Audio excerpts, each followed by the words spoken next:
Hezbollah ने IDF के ठिकानों पर किया है हमला। जी हां, उत्तरी कब्जे वाले फलस्तीनी इलाके पर हमला किया है। ड्रोन और रॉकेट से भीषण अटैक किया गया है।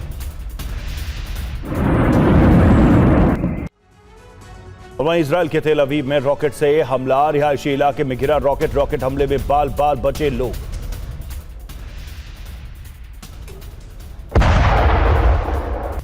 और इधर लेबनान में 180 से अधिक रॉकेट लॉन्चर तबाह हो गए। इजराइल ने रॉकेट लॉन्चर तबाह करने का दावा किया। ऑपरेशन रोरिंग लॉयन के दौरान किया तबाह। इजराइल के हमले में हिजबुल्लाह को भारी नुकसान। इधर अमेरिका ने ईरान पर किया मिसाइलों से हमला। कुवैत से मिसाइलें दाग रहा है अमेरिका। ईरान की ओर जाती दिखी कई मिसाइलें।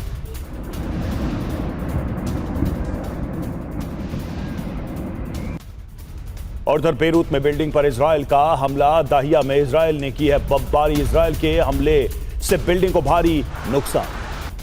अमेरिकी ट्रुप्स अगर ईरान की धरती पर उतरते हैं तो उनका लक्ष्य खर्ग पर कब्जा होगा। रिपोर्ट्स की माने तो पेंटागन में खर्ग पर कब्जे का प्लान तैयार हो चुका है और अमेरिकी नेवी स्पेशल फोर्सेस के साथ मिलकर इस प्लान को अंजाम देने का काम शुरू कर चुके हैं। हालांकि एक्सपर्ट्स की माने तो खर्ग पर कब्जे का लक्ष्य सिर्फ हॉर्मुज को खुलवाना नहीं, बल्कि अमेरिकी राष्ट्रपति इस द्वीप पर स्थायी नियंत्रण चाहते हैं ताकि ईरानी तेल पर पूरी तरह से कंट्रोल कर सके, जिससे ईरान भी वाकिफ है।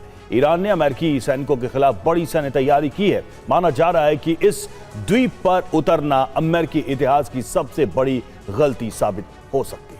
फारस की खाड़ी के उत्तर में मौजूद खर्ग द्वीप, जमीन का ये छोटा सा टुकड़ा। अमेरिकी रिजर्व मरीन सैनिकों को पत्र मिले हैं। पत्र में ईरान के विरुद्ध संभावित तैनाती के लिए तैयार रहने का आदेश दिया गया है। ये पत्र मरीन रिजर्व फोर्स के कमांडर की तरफ से भेजा गया है। तैनाती के आदेश जारी होते ही तुरंत रिपोर्ट करने के लिए कहा गया है, जिसके लिए साजो सामान तैयार रखने के निर्देश दिए गए हैं। संदेश दिया गया है कि अपने परिवार को भी मानसिक तौर पर तैयार रखें। और खर्ग तक पहुंचने के लिए अमेरिकी मरीन्स को सबसे पहले हॉर्मुज स्ट्रेट को पार करना होगा। यहां मौजूद द्वीपों पर ईरान ने जबरदस्त घेराबंदी की हुई है। यहां समंदर में माइंस बिछी हैं, अटैक बोट्स तैनात हैं। ऐसे में अमेरिका के एयरक्राफ्ट कैरियर या एम्फीबियस शिप सीधे यहां से नहीं गुजर सकते। ऐसे में अमेरिकी मरीन्स इसे पार करने के लिए होवरक्राफ्ट का इस्तेमाल कर सकते हैं। और यही वजह है कि यूएसएस त्रिपोली को अरब सागर भेजा गया। ये एक एम्फीबियस असॉल्ट शिप है जिसे 31वीं मरीन एक्सपीडिशन यूनिट इस्तेमाल करती है।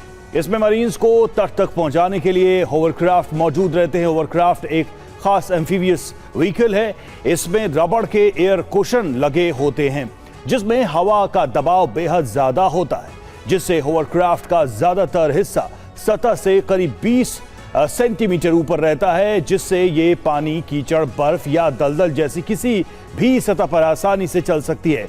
ये समुद्री माइंस के भी ऊपर गुजर सकती है और साथ ही ये अपने साथ 2 टैंक भी ले जाने में सक्षम है। अब माना जा रहा है कि अमेरिकी सेना खर्ग द्वीप तक पहुंचने के लिए इन्हीं होवरक्राफ्ट का इस्तेमाल कर सकती है। ये पुराने एयरक्राफ्ट हैं लेकिन बहुत मजबूत होते हैं। बेहद कम ऊंचाई से हमले के लिए डिजाइन किए गए हैं। इनके सामने टिप पर तोप लगी होती है जो दुश्मन के टैंक और बख्तरबंद वाहनों को आसमान से नष्ट कर सकती है। प्लेन के इंजन और दूसरे महत्वपूर्ण हिस्से टाइटेनियम आर्मर से ढके होते हैं जो छोटी मिसाइलों के हमले आसानी से झेल सकती हैं। ये एक इंजन खराब होने पर भी उड़ सकता है। और खर्ग का अधिकांश तटीय हिस्सा चट्टानों से भरा है। इन चट्टानों की ऊंचाई करीब 230 फीट के आसपास है।